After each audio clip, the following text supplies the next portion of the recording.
annual meeting that we always look forward to, and sitting down with our legislative delegation. We're really happy to have all of you here. We know some of you have joined us socially distanced, and so we really just appreciate all of you taking the time to come together for conversation. I believe we have Senator Chase, Delegate Adams, Delegate Aird, and Delegate McQuinn on the line, and Delegate Cox and Senator Morrissey had conflicts, though their aides are with us as well to participate in the conversation.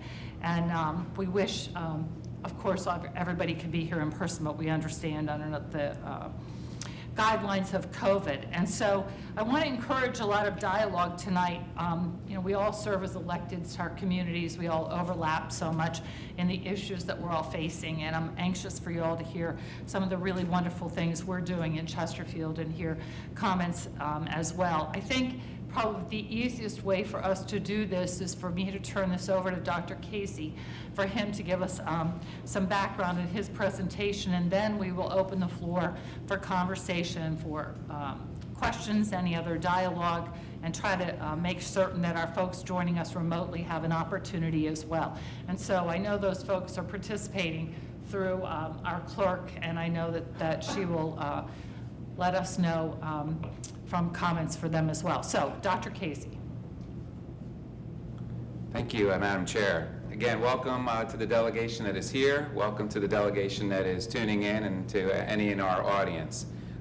My presentation before you is two parts. One is, I think, that you've come to enjoy in the past, just a mini State of the County update.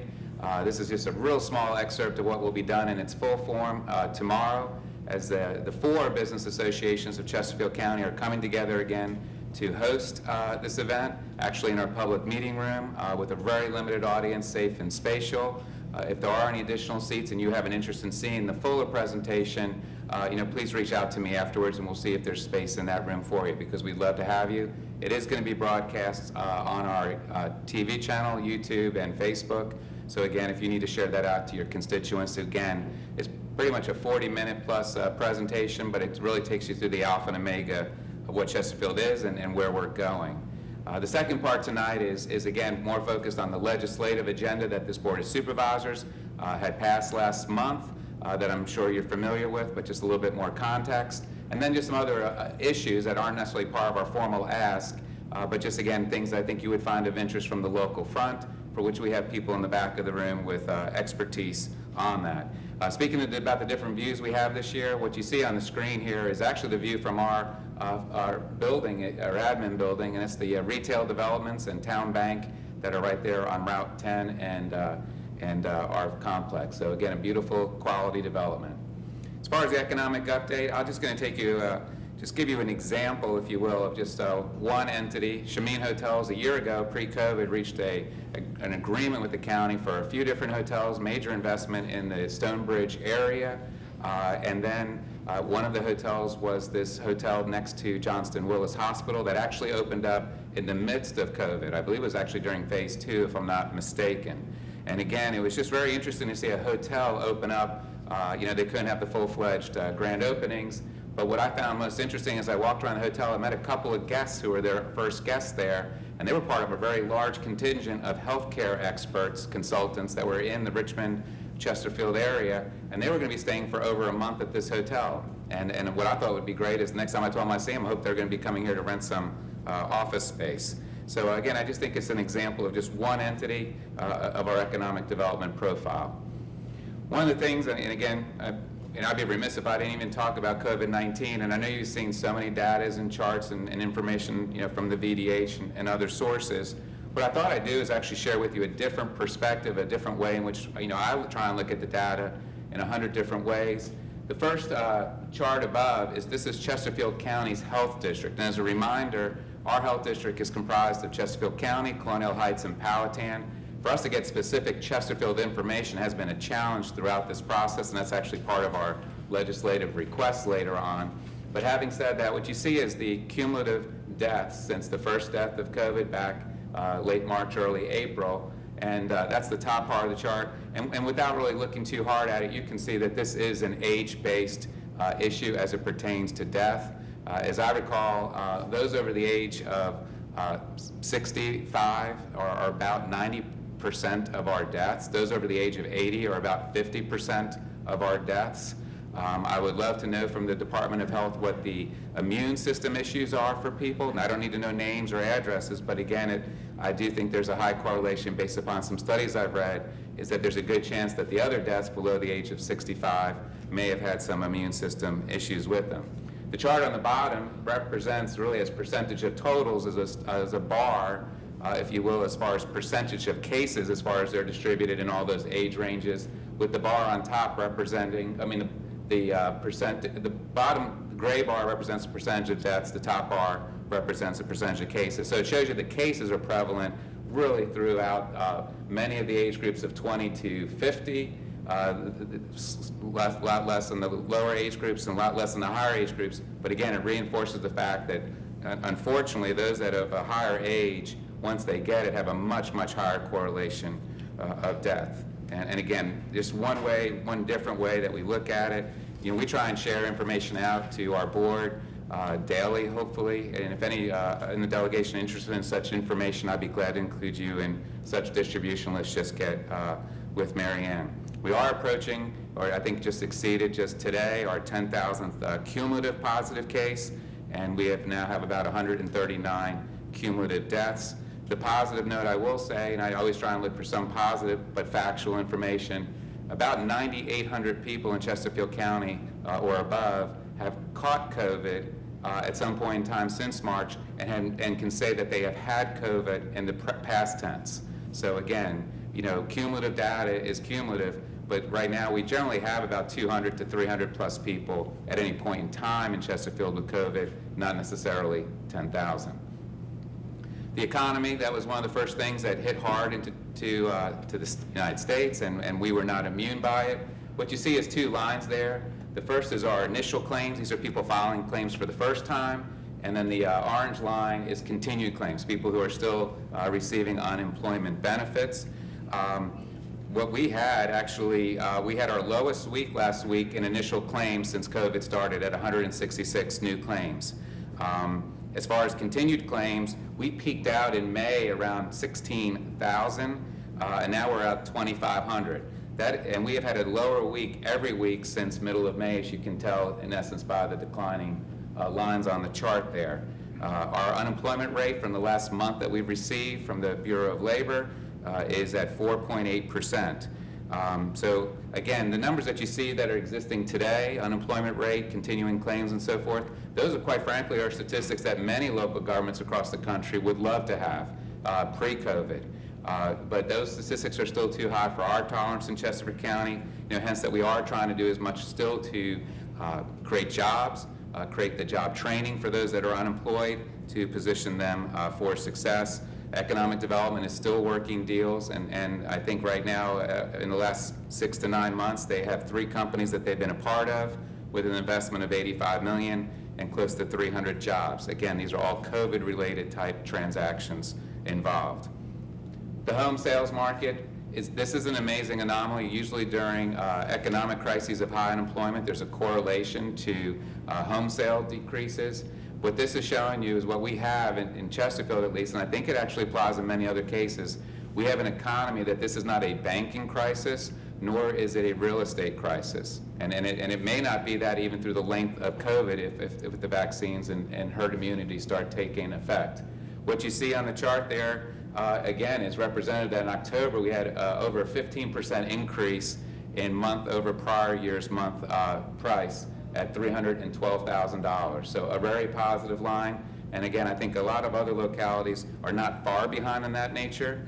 So again, it just shows you that demand for real estate is still strong.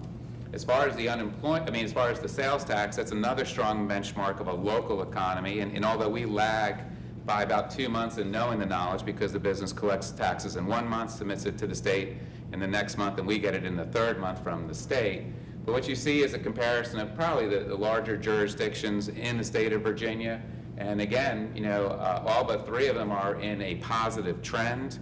And for Chesterfield County to be as large as we are, to be 8.5% over, again, September to September, our last full month that we've had reported for the most recent check we just got, is again These are statistics that were far above even our conservative budget assumptions pre-COVID. And we took our budget down significantly, as you would imagine, once COVID took effect. So we've been actually enjoying, if that's the right word to say, since our lower budget assumptions, the surpluses that are being generated in these revenue categories. The one thing I will note in regards to sales tax of interest is that we are recognizing the demands of our local economy and perhaps the teleworking effect. We had many employees commute out of the county daily to work, and I have even talked to some major employers that virtually have 100% of their workforce teleworking, and the largest portion of their workforce teleworking are teleworking out of their homes in Chesterfield County.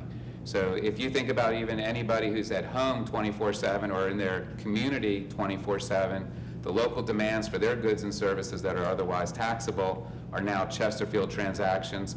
And in addition to that, you throw on the online sales that are occurring at historic rates. And again, the buying power and the collective buying power of our people and businesses are contributing to that 8.5% factor. What we are trying to understand and do is understand what ways in which we can further that type of transaction going further post-COVID. As far as our first responders, again, they have not stopped working. In fact, there's representatives in the back of the room here for later on for questions if need be, but they hit the ground running. They had to respond to every 911 call. They had to chase the PPE that was short supplies, if you recall, back in late March, early April. And again, they just not survived, but they have thrived, and I really want to thank the community for the different support. As the Board of Supervisors, there's some intentional things that they have done just of late.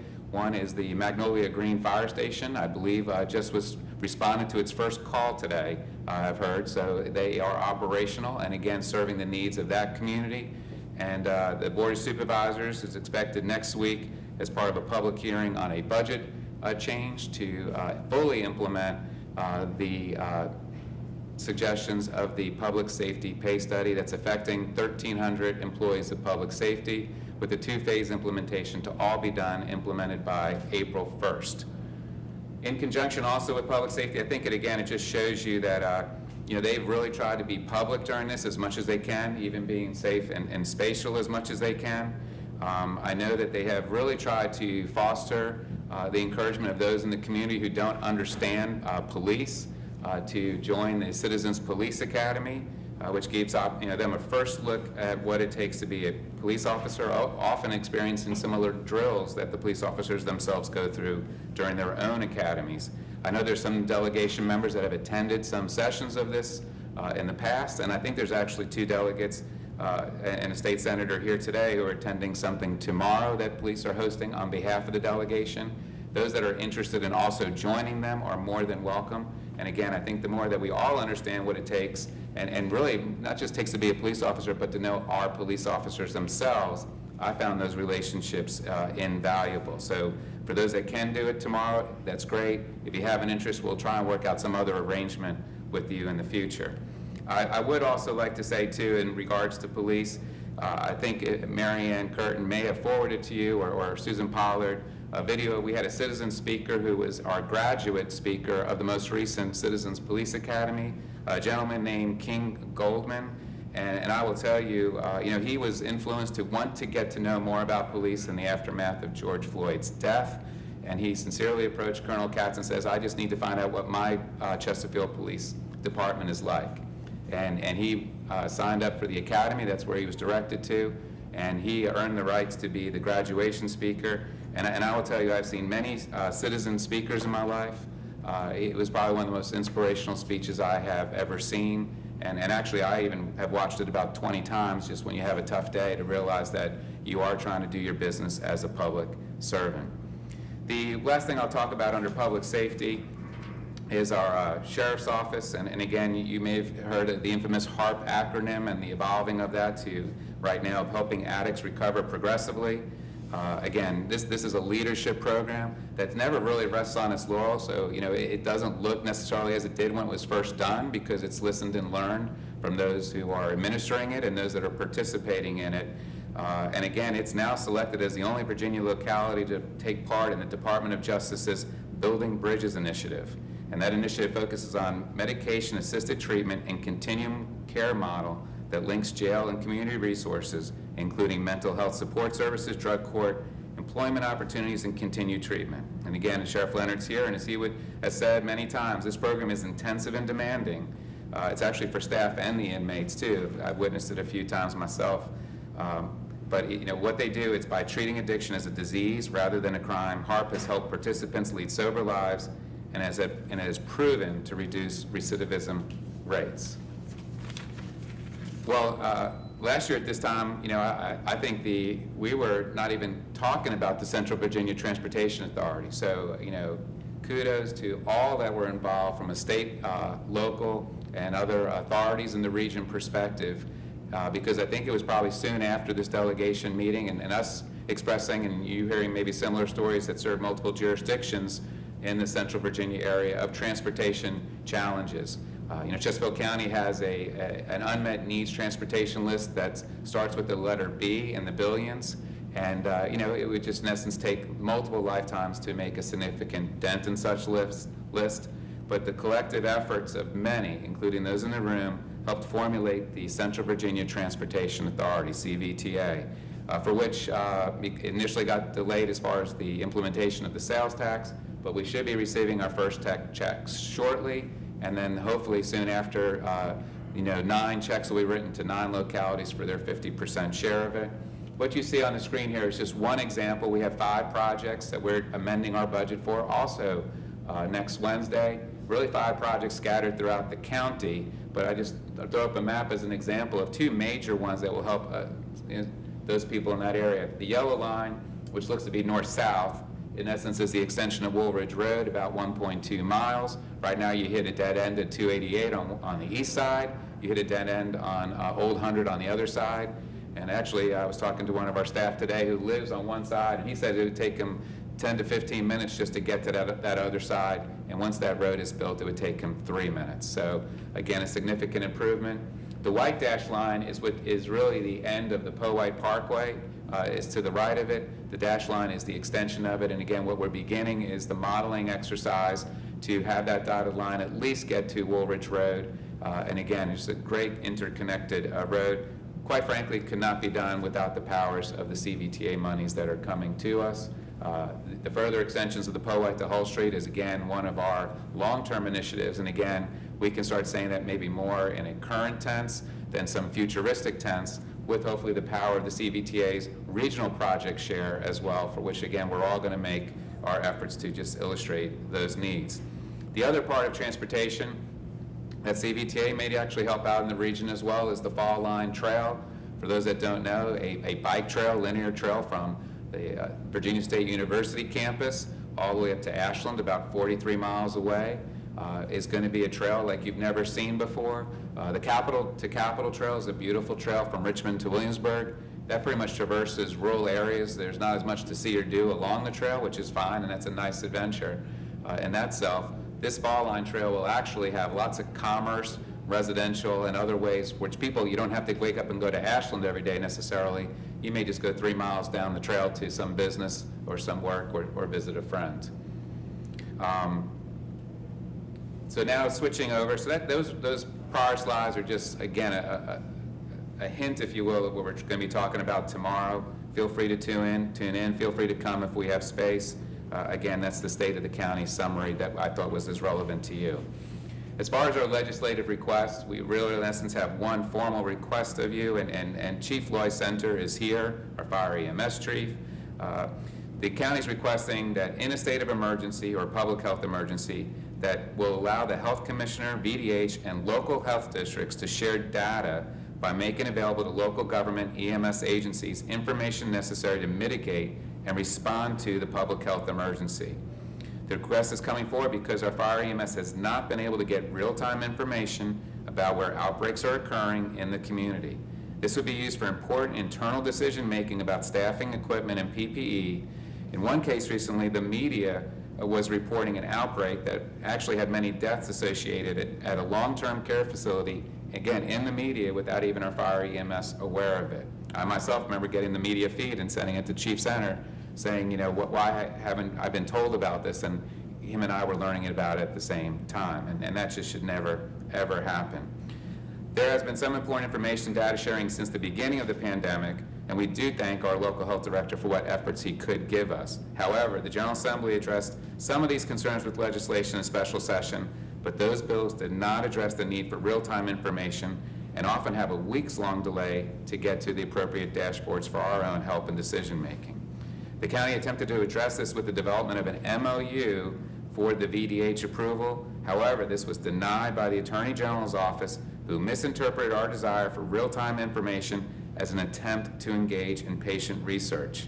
Our goal as a licensed EMS agency is to be appropriately prepared and respond in real time to patients who require ambulance transport and care, and to keep our officers safe when they provide that care. This issue is not limited to Chesterfield and is an ongoing topic of discussion for statewide agencies. I believe Delegate Aird is agreed to patron a bill, and it's in drafting form right now. At the appropriate time, we would hope that other members that are here today or listening in would also be part of the co-patrons.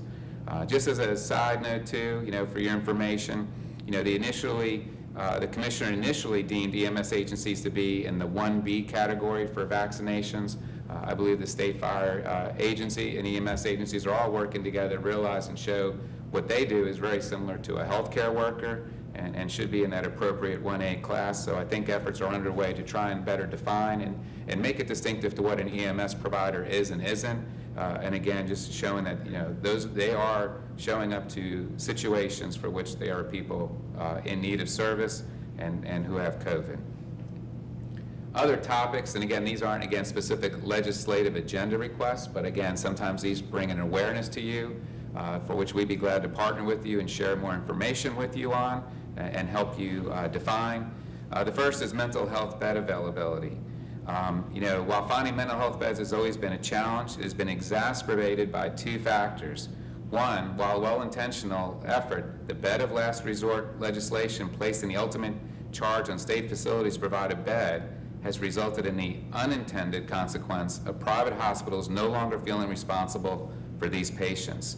The number of crisis hospitalizations accepted by private hospitals has decreased from 98% in 2016 to only 77% in 2020. And I believe this downward trend will continue for the foreseeable future unless addressed. Second, COVID-19 gave private hospitals further reason to refuse patients and also reduces the available beds in state facilities. The Seoul Children's Hospital is down to only 22 beds, and adult state hospitals go entirely offline during outbreaks. The shortfall of available beds is particularly acute in crisis situations where patients are issued temporary detention orders, or TDOs. These cases are typically rejected by private hospitals, and without available state beds, these patients are often tied up for up to 3 days in local emergency rooms. Of most concern is that these patients often go days without critical psychiatric treatment while awaiting a bed, and it also ties up local law enforcement during this time, as they must be with them 24/7 to ensure their safety and the safety of those around them. In order to address the front-end need for more beds, changes at the state level could enable faster turnover to free up valuable bed space. Roughly 20% of the beds at Central State could be freed with additional state discharge assistance plan funds or state permanent supported housing funding. With the state assistance, patients can be efficiently and successfully transitioned back into the community, thereby allowing capacity to more readily accept critical cases on the front end. Again, just an informational awareness topic. The second topic, and I meant to say Kelly Freed, our Mental Health Support Services Director, is here for any questions on that. For our out-of-compliance state prisoners in local jails, again, Sheriff Leonard is here to further address questions that may arise at the end. As you're likely aware, the state responsible inmates are those with 1 year or more in total combined felony sentences. Per state statute, these state responsible inmates are deemed out of compliance when they are housed in jails longer than 60 days after final order issuance. In Chesterfield, out-of-compliance inmates currently make up nearly 22% of our inmate population, with 175 inmates that should be in state prison now. That figure is even lower than normal due to COVID-19 caused delays to jury trials, which in turn delayed sentencing that classify inmates as state responsible. On an annual basis, it costs the county nearly $3 million to house these state responsible out of compliance inmates. This includes our inmates at Riverside Regional Jail, who may not have had the same incentive as we do, as they make $46 a day per diems from localities and get an additional $12 from the state per inmate per day. This is compounded by our well-documented concerns of inmate care at Riverside that has seen them lose their accreditation and also being on state probation. No legislative action is needed on your part to assist in this issue. Rather, all we are seeking is the consistent administrative compliance with existing laws of the Department of Corrections, their adherence to current state requirements regarding their obligation to receive state responsible prisoners would significantly reduce our local cost burden. And actually, it provides inmates to state prison services and amenities that we do not provide at local jails. So it's a win-win for both the locality and actually the inmate who is in need of such additional state prison services. Commonwealth attorney underfunding. I think this was a topic in the next slide also. It was a good awareness factor last year as we shared with you our constitutional funding under the Compensation Board, because according to their standards, at least it pertains to the Commonwealth Attorney's Office, they need 8, this is their own formulas of the state, 8 assistant attorney positions that the state is currently not funding at all. This is twice the number needed by any other locality in the state. Statewide, the total need is actually for 140 currently unfunded positions. Last year, I know you and your peers earmarked a 5-year plan to address these unfunded positions. While the 2020 session started off with an additional $1.4 million each year to continue this effort, these funds were unallocated as part of the sweeping reductions taken to address COVID-caused revenue shortfalls. Chesterfield was received staffing from these unallotted funds, and so our Commonwealth Attorney's Office remains chronically underfunded by the state.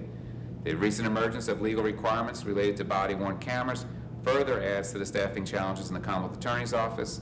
Chesterfield is a named member of the ongoing state-led body-worn camera work group, and we have, in good faith, funded 2 additional assistant attorney positions to adhere to recent statutory requiring 1 assistant attorney for every 75 body-worn cameras by local law enforcement. We did this even despite $50 million cuts in our own budget as part of our FY21 budget. As state discussions shift to support the use of body-worn cameras, as evidenced by $6.4 million in the budget for grants for their purchase, we seek state action to match ours to address the existing and significant understaffing of legal support at the local level, a need that existed before the prevalence of body-worn cameras. The last I have is for the rest of the constitutional officers, and for that previous topic and this one, Deputy County Administrator Matt Harris is here, who's been part of many of those work group sessions at the state. So again, as we mentioned last year, all of our offices are underfunded and that are supposed to be funded to formulas of the Compensation Board. And in FY 2020, the state supported less than 22% of the total cost of our 5 constitutional offices. Similarly, the state supports fewer than 60% of our offices' full-time staffing. And again, just during these economic times, this creates significant stress and financial burdens on local governments for what, again, we are just simply trying to have the state honor the formulas that are in the Compensation Board model. This unfunded constraint is an example of what we shared with our Audit and Finance Committee, which we have 2 board members serving on, in addition to what's the Commission on Local Government's Unfunded Mandates report, which in itself is a great report, but it doesn't address many topics, even some of the topics that I have even talked about today. So the unfunded mandates is actually exacerbated in real life because, again, the out-of-compliance inmates is an example of not an unfunded mandate. It's just simply the state not honoring what it's required to be doing already. So that is the end of my presentation. I greatly appreciate the time and letting me get through all of it, and I'll turn it over to Madam Chair. Thank you, Dr. Casey. And so we're here to listen and to answer any questions from our state delegation. And I know, again, that our clerk has our folks that have joined us virtually online as well connected. So if any of them have questions or comments. Anybody that would like to start? Hi, this is LaSharice Ayers. Can you all hear me? We can, LaSharice. Yes, so Thank you. I just wanted to first say thank you so much for continuing our tradition of having our annual legislative delegation briefing. And I wanted to thank Dr. Casey for his presentation and for the overview that was given. I want to first address the comments made relative to mental health and the availability of emergency beds. I just so happened to have a call with Commissioner Allison Land yesterday, and so I just wanted to share some of the information in which she provided to me, which is that she has begun to resume conversations with the private hospitals, specifically being fully aware of the bed shortage and the crises that many of the state hospitals are experiencing throughout the Commonwealth. And after some recent investigation, because she hasn't been in that position very long, but she is finding that there are a number of beds, particularly in our state facilities, that are being used for individuals who just certainly shouldn't be there. So she used, one of the examples of people who are being housed in our state psychiatric facilities that have dementia because they might have had a emergency behavior episode, and those beds are being held by individuals for 100+ days. And not only are they utilizing those beds, I don't want to say inappropriately, but it's not the best healthcare setting for them. And in terms of treatment, they're not getting the preferred treatment. And so that is something she is prioritizing and working on, as many of our private hospitals, but then also the state hospitals are at their census. And so I just wanted to share that feedback to say that is absolutely on the radar of our state leaders. And as someone who has, Central State Hospital right here in my district, not far from you all, I'm absolutely focused on that as well. And will continue to advocate for the need that exists as shared by Dr. Casey. And I also just wanted to add an additional note of appreciation to the work that our first responders and individuals on the front lines have continued to do throughout this time, as well as the county as a whole. And I look forward to working with the county and my colleagues to move forward the legislation that will hopefully allow for maximum data sharing, particularly in the current state of emergency that we are in, since we do know a second wave is coming, and it'll be some time before we're distinctly out of this unprecedented period. So thank you so much again. Thank you. Others from the delegation. Madam Chair, Delegate Ware. a couple of things. My first is actually a question to Dr. Casey about the sales tax data that he had on slide 6, and the trend upward of 8+%. Do you have a breakdown of how much of that is actually locally generated as compared to online, and what the trend line of those two elements are? We can work on such a product for you. I will say one of the challenges we have as a locality that does not have the access to the Department of Taxation information is that sometimes that wall of the state sometimes doesn't share the information out in a manner. We get the check, which is nice, but sometimes when we get the check, I do not know what comprises the check because the Department of Taxation has that information. We would love to talk to you one day in the future about just kind of understanding the proprietary information versus just categorical information and the timeliness of it. The state does sometimes give those reports out. There's a lag factor, though, that sometimes is months from that, and I'm not faulting them. It's just that's just not. They don't work for the locality necessarily, but it would help us immensely and really help us analyze trends. But we could summarize the information we have for the delegation. It is a lag factor in that summation. Secondly, I would say, following up actually from last year, and as you alluded to, the constitutional officers and the shortfall in the comp board funding for that, based on the conversation we had last year, I carried a study resolution which was carried forward. I have not seen, it was adopted, but I have not seen Jay Lark's review. Given the numbers that you just reported, it would seem to me that Chesterfield would potentially benefit from that, and our budget writers should be able to make use of that information, and we can advocate. I will try, and I've made a note to myself to follow up with Jay Lark to see where that stands. and since I'm talking budgetary stuff, primarily I've been in a couple of meetings lately related to that, and the uncertainty this year has been of a magnitude that's been, like so many things related to this year, 2020, unusual. We have seen our sales tax revenue up 7.8% in the new fiscal year beginning July 1st, which is tremendous. And income tax has gone up, not that much, but significantly, and those two taxes make up 80% of the state revenue sources. So there's some provisionally positive news. I would add a caveat, though. At the same time, we got information that statewide student participation in public schools is down 3.2%, 40,000 students out of 1.25 million statewide.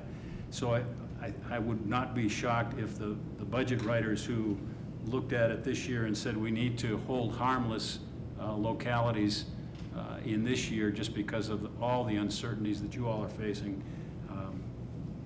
We'll have to take a look at that when we look at ADM numbers coming in the spring. So just a couple of observations from what I see on the budget side. We greatly appreciate the observation on the student enrollment. I think your percentage is applicable possibly to Chesterfield County. For the compensation board funding, we recognize the budget challenges of the state. What is interesting about the compensation board is the disparate and inequitable manners of how the funds are distributed. So while I gave the example of our Commonwealth Attorney's Office, other Commonwealth Attorney's offices in the state are 100% taken care of. And I think if the equalized formula is that we all should be at 60% of budget because that's what the state can afford to do, then that 60% of budget would be greater than what we were getting already. And that's just an example of the challenge that we have. I rather try and hopefully the JLAR could allude to that, is that it is the inequitable manners of how the funds are distributed that bother me as a fiscal person.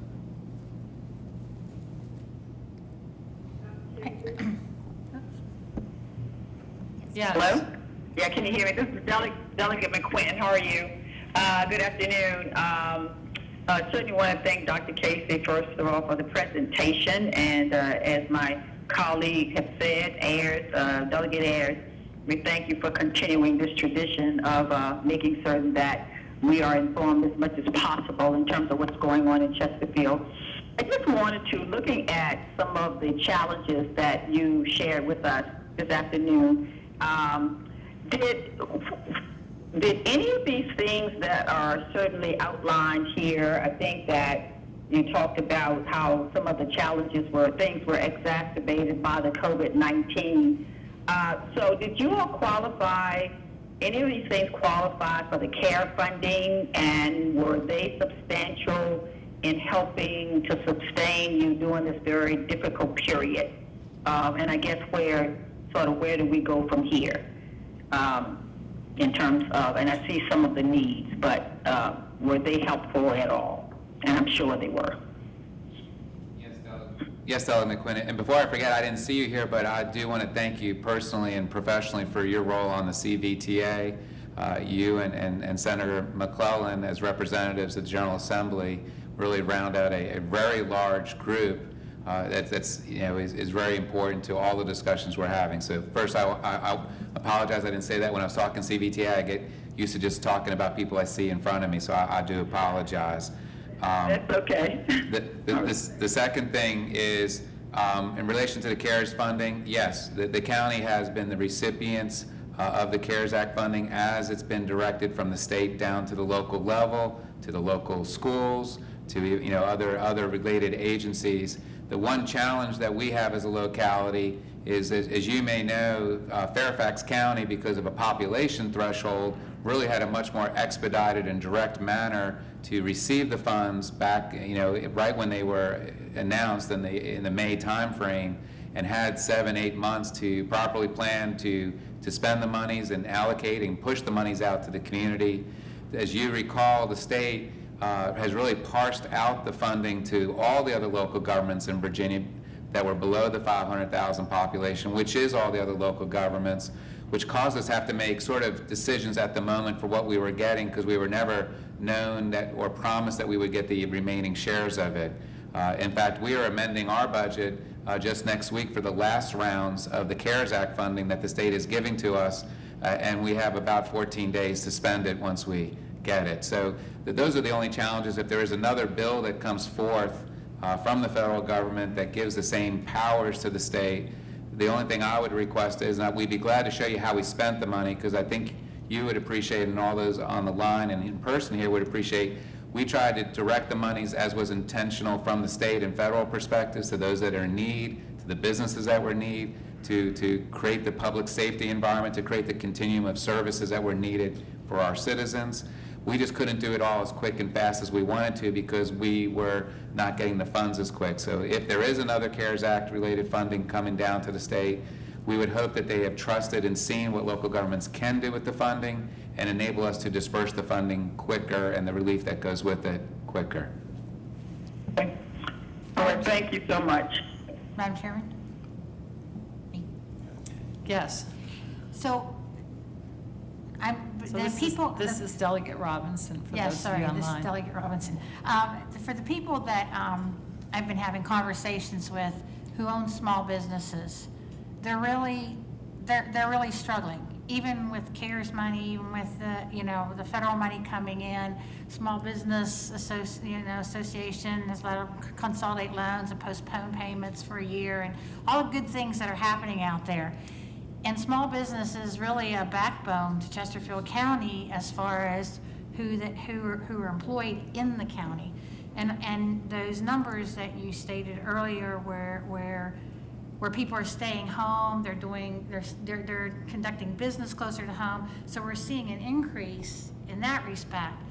But unfortunately, the small businesses are really still struggling a lot.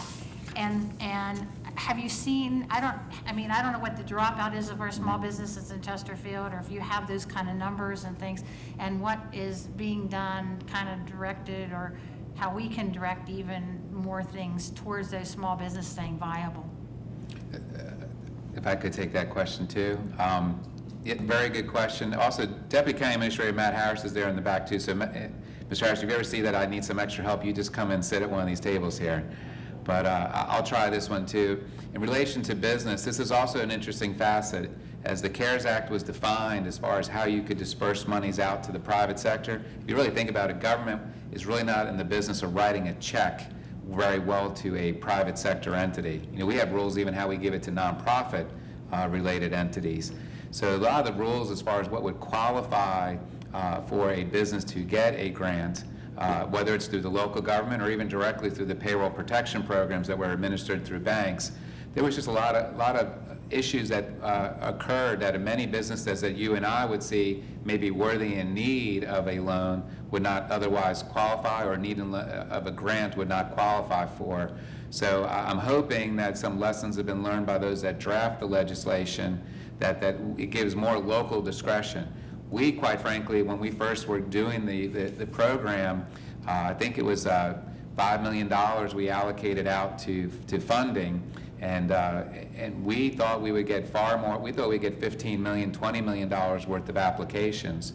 We only got about $1.5 million to $2 million of applications because of the way the criteria was worded. And what you don't want to do as a local government, we didn't want to cross and get close to crossing what was the guidelines and thresholds issued, because again, the federal government or the state could come after us and say we are not compliant, and hence the liability would arise.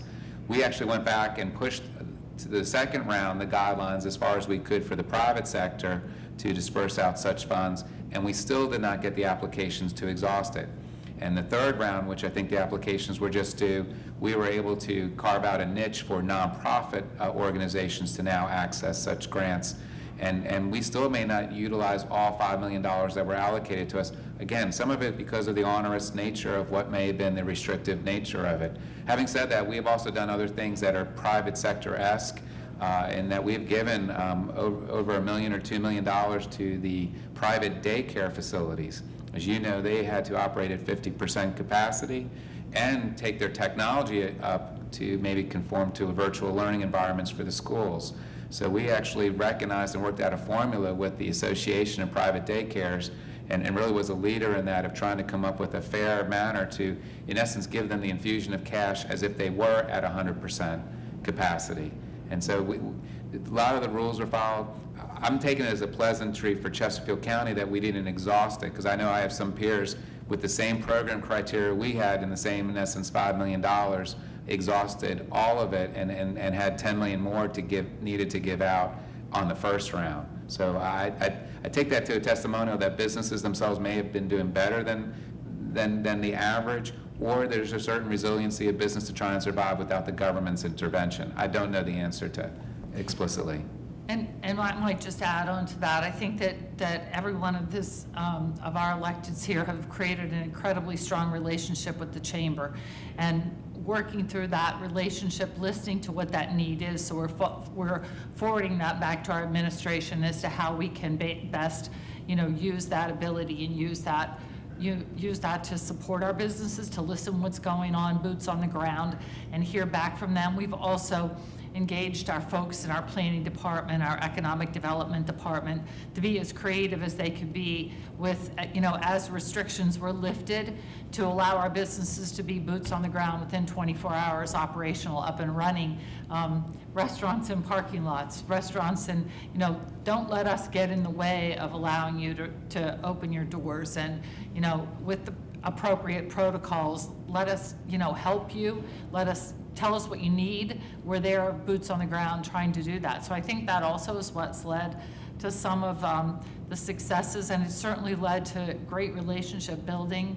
But there are challenges, I admit, and we hear it every day too from our small businesses, depending upon what their real practice is, what their real model of operation is. And if I could just add to it, is one example of Chesterfield trying to think differently and trying to work hand in hand with the businesses. So when the governor's executive order enabled the outdoor dining at the 50% capacity, that same day, my economic development director, Garrett Hart, and myself were on the phone with the ABC director and said, if we could figure out a way to make our half-empty parking lots full of people and resize the capacity threshold that's safe and spatial with the tables distance to, in essence, emulate what a full business operation could be, could we do that? And I will give the ABC credit. Within about one day, it wrote the regulations at our request for the state to enable outdoor dining to go onto the sidewalks, patios, and parking lots, as long as there were boundaries, and really as long as there was local government approval. So that next day, we created a website portal that, with 3 or 4 simple questions to the restaurant owner, maybe one had to be from the landlord, and a diagram uploaded to a website. All you had to do is answer the questions yes, and they were straightforward questions. You pressed a button and got a permit from the local government saying you are permitted to do outdoor dining. They took that permit, they emailed it to the state, and within hours, ABC sent an email back saying you can serve alcohol in such areas. Record time. I will tell you, there's other local governments that create a whole zoning exercise over it in public hearings and all the things to do that. And we were like, we need to save these businesses ASAP. And you can tell throughout the state, you see some of them, that it's a challenge as the weather gets cold, but I really feel, going back to sales tax, going back to other ways in which we try to listen, that's just one example, and I could rattle off 25 more.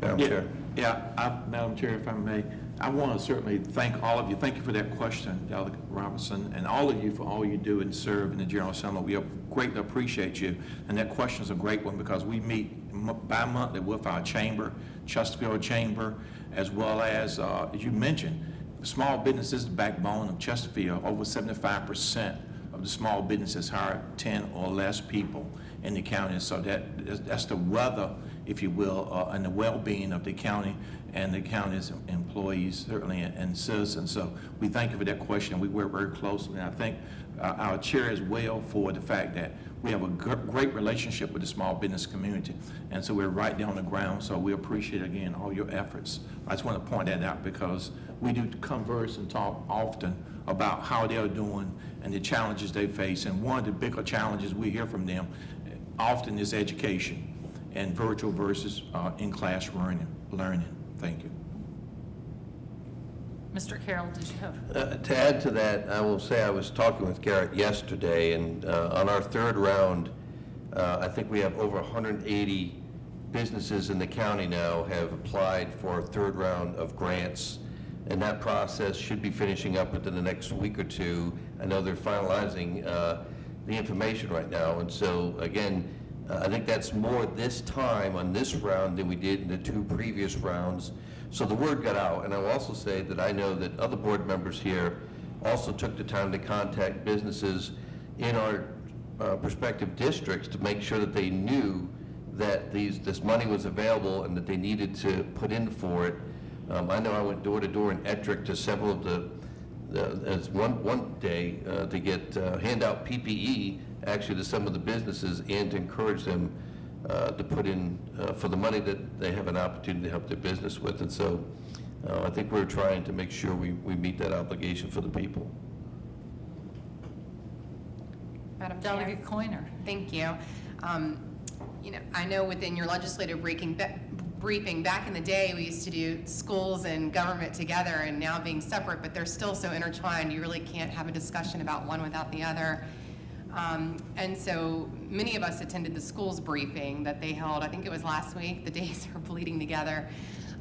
But one of their big items was focused on transitioning at the state level away from SOLs and moving towards more of a growth model for assessing school achievement.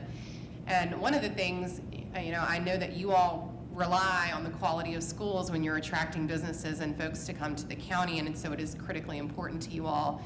But I do believe we've been very, very focused on managing COVID and what's happening day to day with our schools. But I think when we look at the data that's come out from some of the other larger counties about the impacts, the real impacts on grades and achievement in COVID that we've seen, we're going to have a bit of a mess on our hands statewide if we continue to use SOLs, which is a year-end grade one-time achievement, when we know our students have fallen further behind and will be unable to meet that SOL, many of them, when they come back through no fault of their own or their teachers. We just know there's a downside to virtual learning, especially with our younger students, how much we can effectively keep them on grade level. So I brought last year the SOL reform legislation. I did more work on it over the summer and this fall, anticipating we were going to need it. But it is something that I think it's going to take a lot of folks advocating for. There's, the reason we've kicked the can down the road as a state for is because it costs money. But we're at a point, I'm not sure localities will survive when you look at so many of our schools that will end up showing failed scores on tests by virtue of what we all know will happen when we show back up and kids are in person again. So we can only, again, continue waiving SOLs, but so long our community deserves to know that our kids are learning. We need something to be able to show achievement. So that was on the school division's proposed legislative agenda. I wasn't sure if you all had seen it yet, but it is really important, I know, to businesses that you have a successful school division. So. Well, Carrie, you and I go back. We all, many ways, it's how I met many of you in my advocacy for SOL reform years ago. I think back to this, back in 2010, we formed the citizens group. We were talking about it. We're 10 years later talking about this. And so I think that on behalf of this board, we are, number one, very attuned to working with our colleagues on the school board. We have been right in step with them to say, what is your needs? What do you need?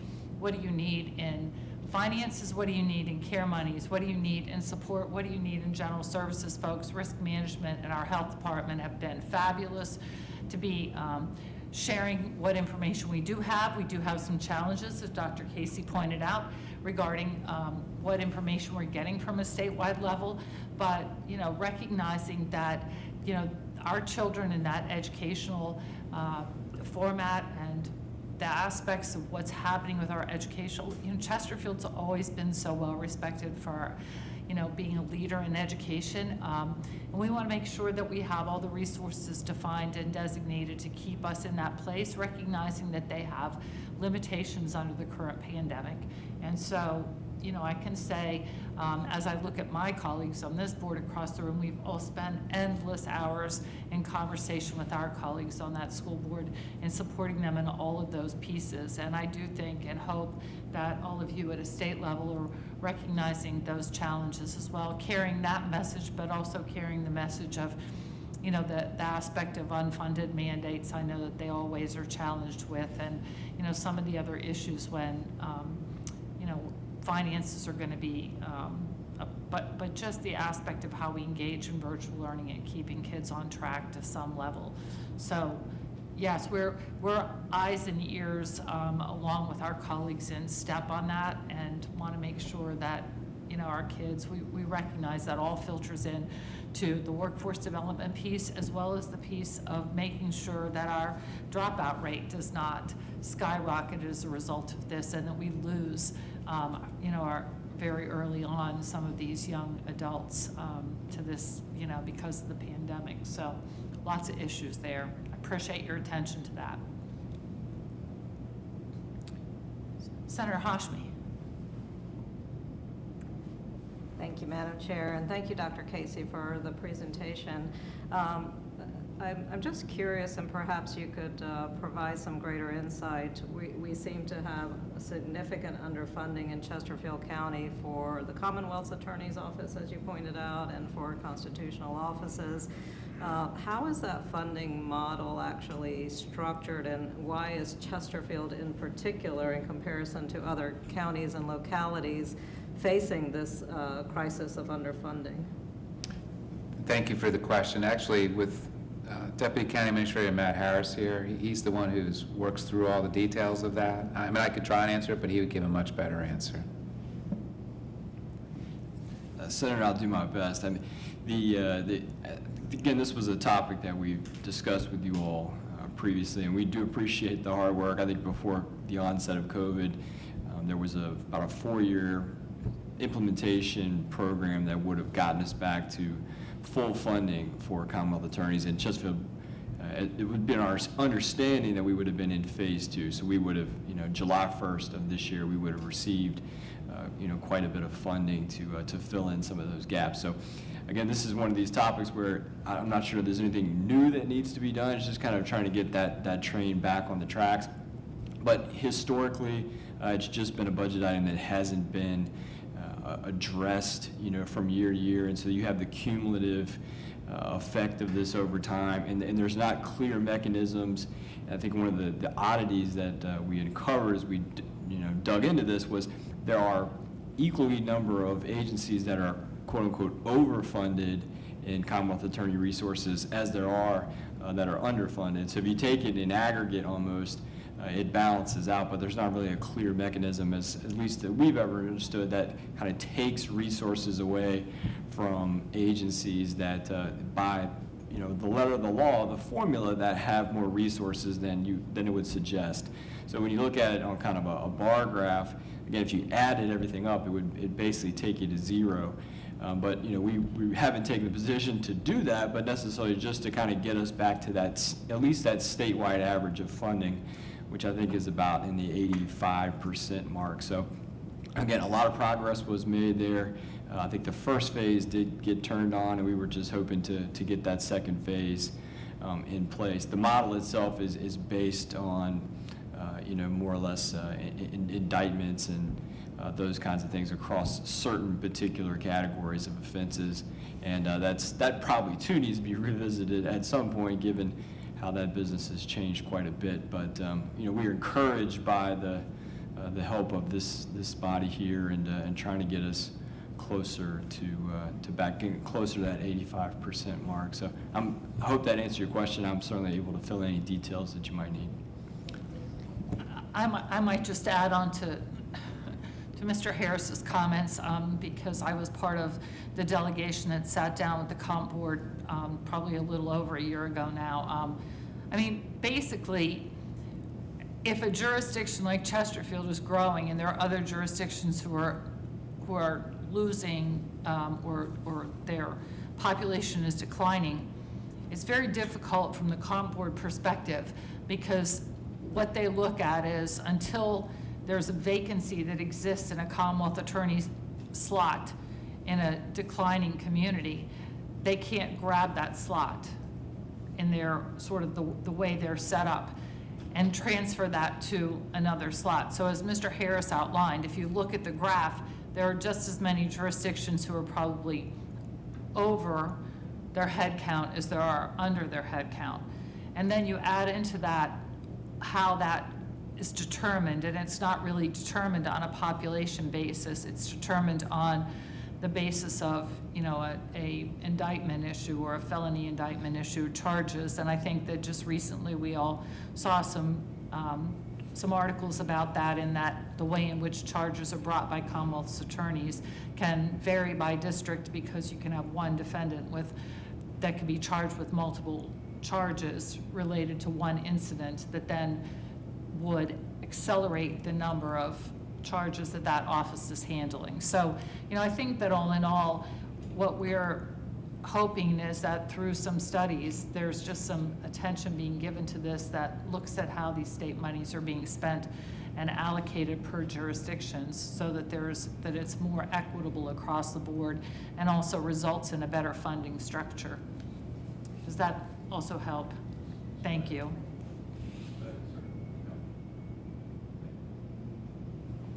Any of our other folks, I know we may have some virtual any comments? Delegate Adams, I don't have any questions. I think most of them have been answered, but I do appreciate being given the presentation and the comments that everybody has shared, so thank you. Well, thank you for joining us as well, Delegate Adams. Madam Chair. Mr. Winslow. Thank you. First, I want to thank our delegation for joining us. Very much appreciate and understand the work that you do down there at the GA. It's hard and it's long and it's arduous, and so thank you for what you do. As was mentioned by Dr. Casey, we have been focusing on unfunded mandates, and my colleague Jim Holland and I sit on the Audit and Finance Committee here in Chesterfield, so we look at unfunded mandates as they affect the county, and we went through a number of them earlier, of course, in this presentation. One of the things that I did want to tack on to that is, of course, and I say Jim Holland and I also serve on the Virginia Association of Counties representing Chesterfield, and they had this summer we on the Committee on General Government met, and we discussed some of these unfunded mandates. One of them is the subject, and I know it's a touchy subject, but the notion of qualified immunity and sovereign immunity. And I think it's safe to say that we will experience, Chesterfield, probably among other jurisdictions, certainly the feeling was that we may experience additional unfunded costs associated with the reduction or elimination of qualified immunity and sovereign immunity in this or any upcoming General Assembly session. It is a concern because as we just observed this year, some of our jurisdictions in the region are experiencing more crime, and some of that is being experienced by Chesterfield. So we are looking at, some of the spillover effect into Chesterfield, and already the unfunded mandates that are occurring in the Commonwealth's Attorney's Office. Also, when you add all of this in, it starts to impact the system greatly. Add on to that the body-worn camera mandate as well. So we just ask that as those topics are considered, that those things be kept in mind during these sessions forthcoming. Thank you. Madam Chair. Yes. This is LaSharice Aird. I want to, for the comments that were just completed, I want to express my appreciation for them, but I do have a question. I'm wondering if if there is any form of specific data relative to sovereign and qualified immunity that can be provided for members of the delegation to reference and review as legislation may be forthcoming this next session. I haven't seen legislation or heard mention made of it specifically, but I think a lot of the problem around the conversation during this past session around qualified immunity specifically was there was a lot of broad reference made with no complete information and or data coming from those who were concerned about the harm and or assumed harm that would come from this. And so I understood from law enforcement and some attorneys that there are many ways the legislation could be framed that would alter the impact. And so it would just be helpful to have any data that is available so that as we're looking at any approach that may come forward, we have something to understand better how Chesterfield might be impacted. Thank you. I see Mr. Winslow shaking his head as well, that we will put some of that information together for you. Thank you. Thank you. I also want to take this opportunity to just follow up on something that we in Chesterfield have been working on in the past. So we're all familiar with the legislation regarding Dominion's commitment to deal with the coal ash, and sitting in Chesterfield with the Dutch Gap plant, we have been great partners with Dominion over the years, and so this board actually has been working collaboratively with Dominion to ensure access for our citizens to the natural resources that exist around that plant. And so we have Henricus, we have the water access for the boat ramp and the Dutch Gap areas as well, with all of the kayaking amenities and all of those. So we are and will be moving forward likely within our next board meeting to adopt an MOU with Dominion. They have worked very collaboratively with us to fund, and hopefully with the ultimate approval of the State Corporation Commission, to fund the additional access that will be needed so that they can then focus on moving the coal ash as needed. And they've been great community partners with us as well in the conversation how to mitigate the impact of that on all of our citizens while that will transpire over the next, likely, at least decade or two. So just wanted to pass that along to all of you while we had the opportunity, because I know that has been an ongoing conversation. And so if you see that as an action item on our agenda as well, you'll know that's where we're moving forward. Senator Hashmi, yes. Thank you so much, Madam Chair. If you could just talk a little bit further about the transportation movement process of the coal ash. Has that been resolved, and how is that going to take place with the clearing of the site? So I can talk very high level because Dominion is really the experts on that on so many levels.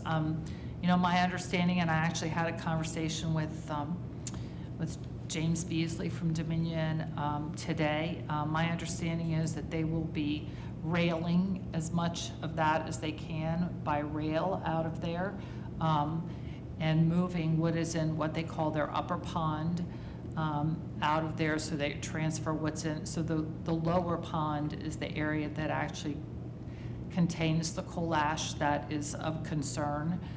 Because that's not a lined pond. And they will then be moving the coal ash from the lower pond to the upper pond as well. So all of this, I think, has got very strict environmental considerations that they're working through.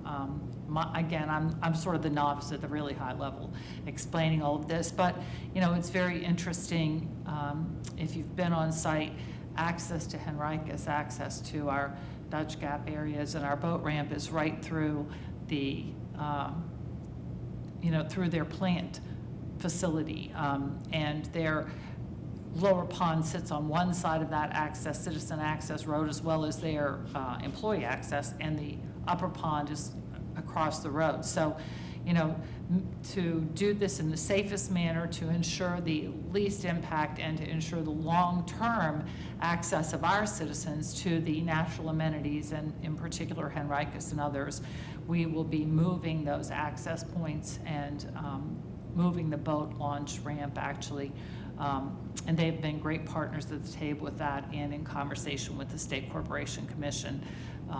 And in the presentation, and that's what the MOU will actually memorialize. Does that help, sort of? Thank you. Mr. Engel, yes. Just to add to that just a little bit, approximately 60% of the fly ash that's on site will be relocated on site to a landfill that's been approved farther away from the river, that will be done under the newest standards.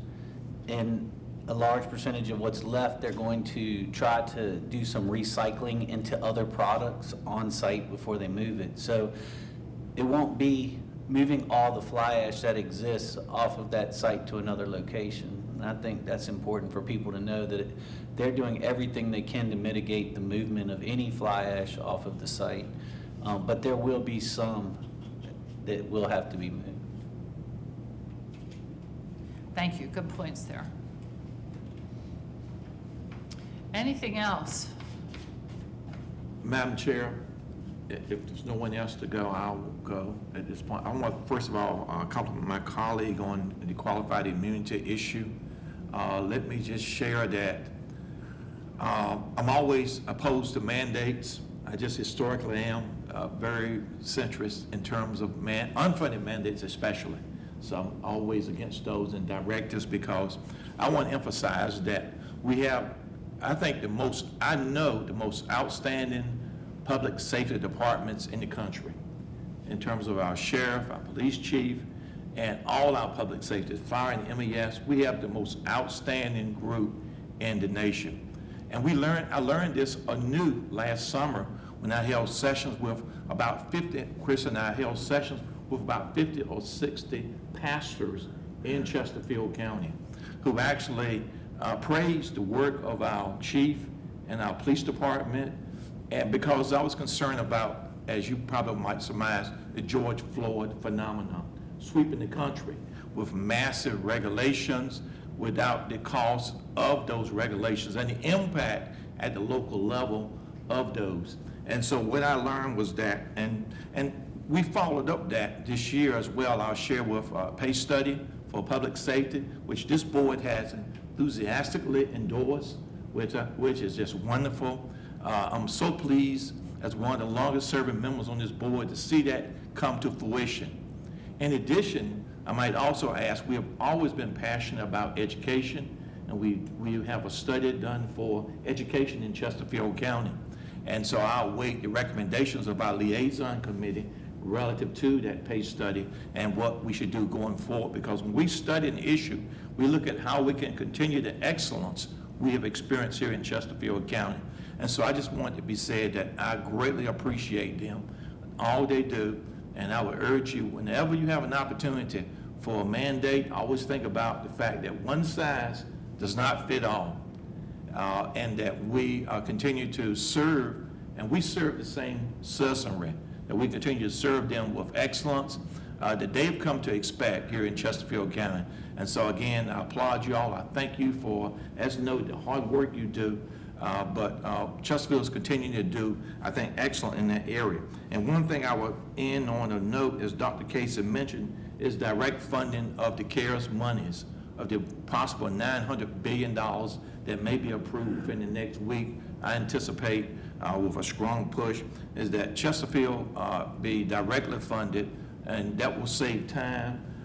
We are, and let me just say this too, for those who know, having served on VACO and having traveled the country for the last 10 or 15 years, Chesterfield County is of the 3,069 counties in the nation, Chesterfield is in the top 20 of those in many areas in terms of accountability, financial astuteness, and just the service delivery to the citizens of Chesterfield. So I'm always proud to say that when I go nationally, but more importantly when I'm here locally. So again, I end by saying thank you all for all you do, and for the hard work you do, because at the end of the day, it's about those excellent pillars of education, safety, and transportation.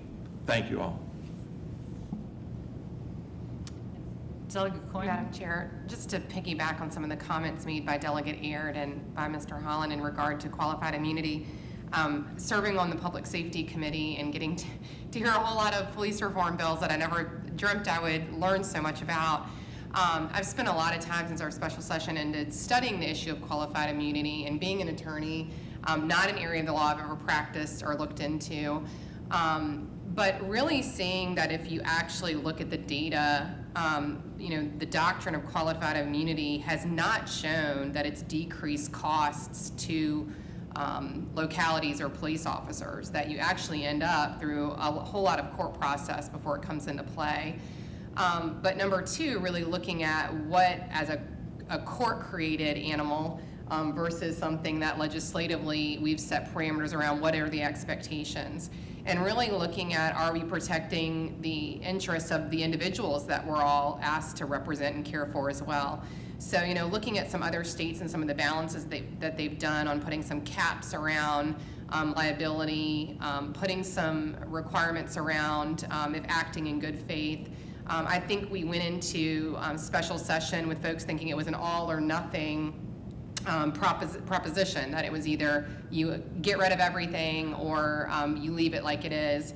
And after spending a lot of time looking at legal doctrines and reading law review articles and doing a lot of research, I think there's some room to ensure that individuals who have been wronged by what we've all said, there are bad folks in every profession, and we want to ensure that your rights are protected and there's accountability for that, but also countering that we have 99% amazing folks who are working in our professions, and that we want to make sure that they're protected as well. So just to sort of piggyback off of the comments that were made.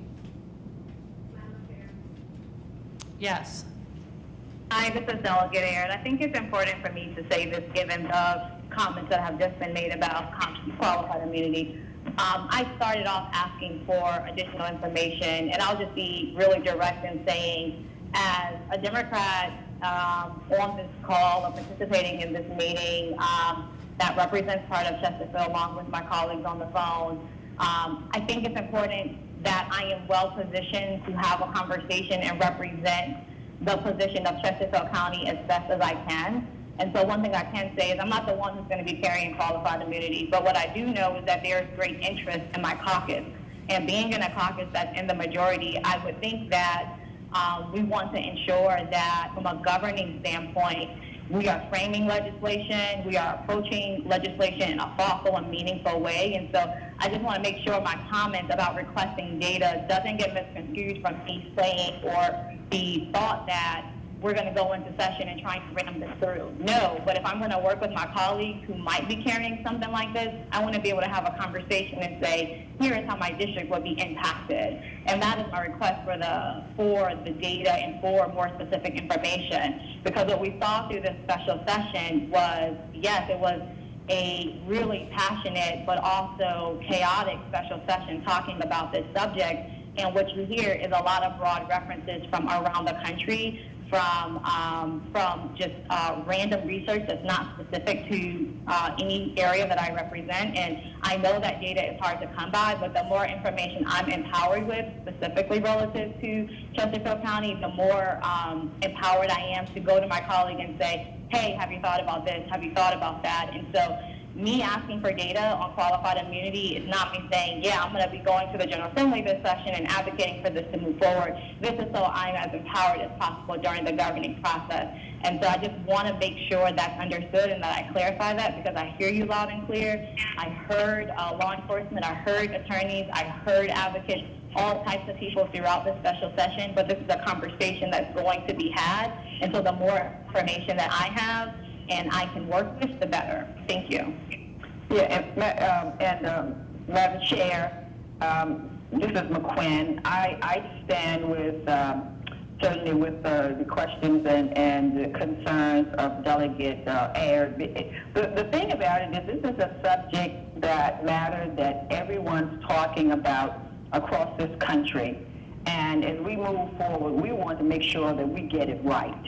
And I think it's important to citizens as well as to those who are in the governmental officials, those who are in these departments, that everyone's right is protected. Those who represent us, those who work for us, those who protect and serve us. And I think that as we go forward, we need to be certain that we know how communities that we're representing are going to be affected one way or the other, and the cost of it. And so I would hope that even there's a level of sensitivity with this particular issue, but it is a conversation that must be held. It must be on the table for everyone to have some input in, and then hopefully you walk away, with a product that would be, whether it's this year or next year, but that it be a product that we think that we can live with in Virginia, and the communities that we represent will also be able to live with.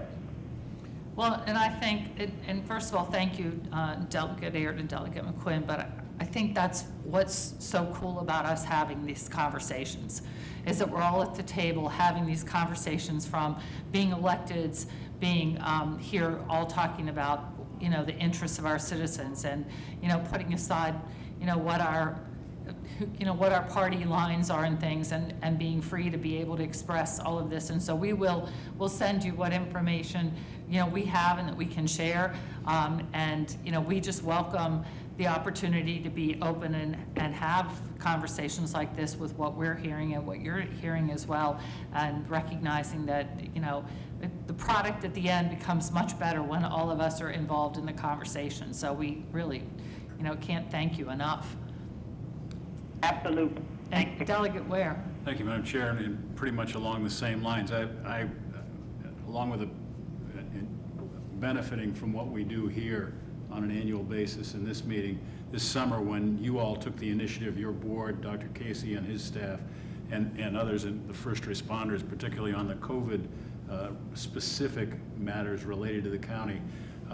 That was very helpful, I know, for me, and I'm confident for many of us in knowing what you were doing and how things were proceeding. And I will say one thing that for me arose from that was Dr. Casey mentioning some of the constrictions on the CARES Act money for localities.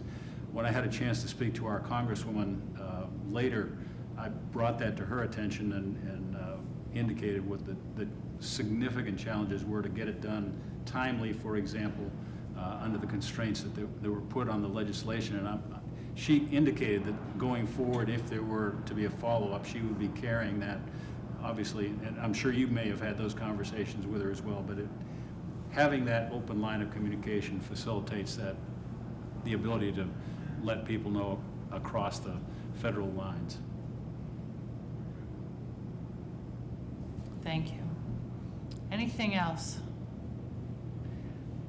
Well, I have to say thank you all. Thank you for those of you who joined us virtually, and thank you for all of you here in this room. I think it's this continued conversation that really brings the best service to our citizens. And know that for any of you who have follow-up questions, please make sure you can reach out to Mary Ann, who I know you're very comfortable with, or reach out to any one of us individually. We're happy to help with that. With that, from my fellow colleagues on the Board of Supervisors, I need a motion to adjourn this meeting to our meeting of the Board of Supervisors on December the 16th at 2 o'clock in the afternoon. Do I have a motion? So moved. Second. All in favor? Aye. Thank you all.